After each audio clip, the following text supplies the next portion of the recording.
Hey everyone, Lynn Cutsforth here. Just wanted to share something that I heard that was so profound to me that I thought was really awesome to pass on.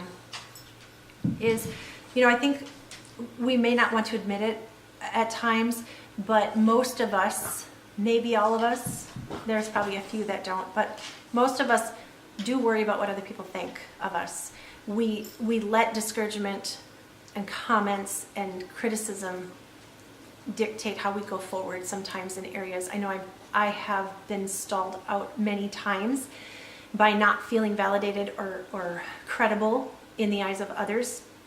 Sometimes even by people who love me and they don't mean that at all in any way, and inadvertently, again, if you listen to the other two videos on just on how my perception of things, that what I'm perceiving they think, or me responding out of emotion because I'm hurt about something.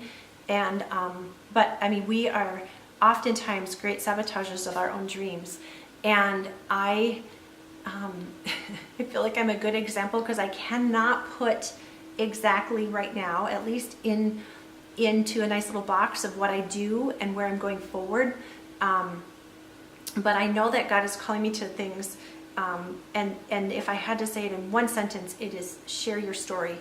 That's what I know I'm supposed to do. I'm supposed to share things that have gone on in my life, whether it's in a book or it's in a speaking engagement or it's on these videos, whatever it is, I'm supposed to do that because I know that it does encourage people. Now, some other people might think I totally suck, and that's fine.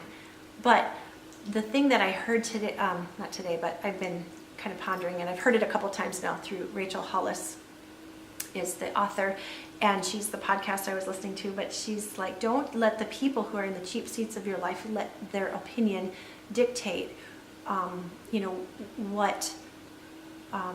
move forward and what you think of yourself. Like, they cannot be allowed that much input into your life.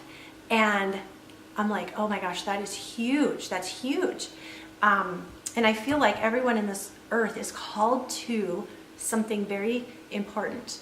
Now, in the human perspective, it may or may not be big or successful, but Elon Musk has a mother.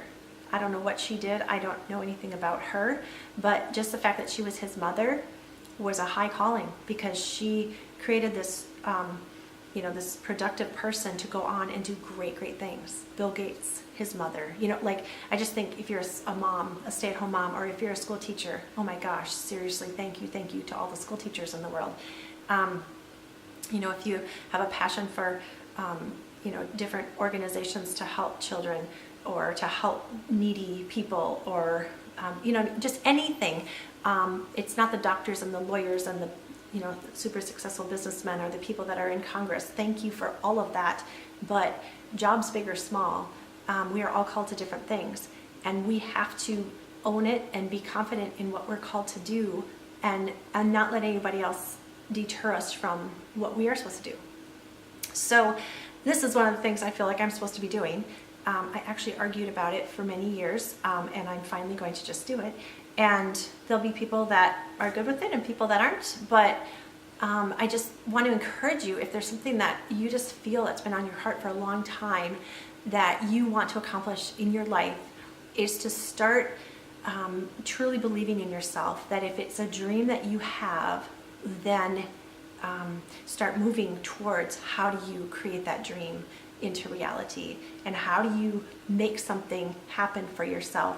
And it might take a lot of sacrifice, it might take a lot of work, it might take just a lot of change in your life, but figure out how you're going to start doing it, because I know there's so many people that we sometimes just get caught up in the day-to-day mundane things, and everything's important. You have to take care of your family, you have to take care of your home, you have to work jobs, but I think ultimately we have to figure out what is it that we're called to do and to fulfill that calling, because that's where we will have the most peace, that's where we will have the most joy. That's what is in our DNA, to live out.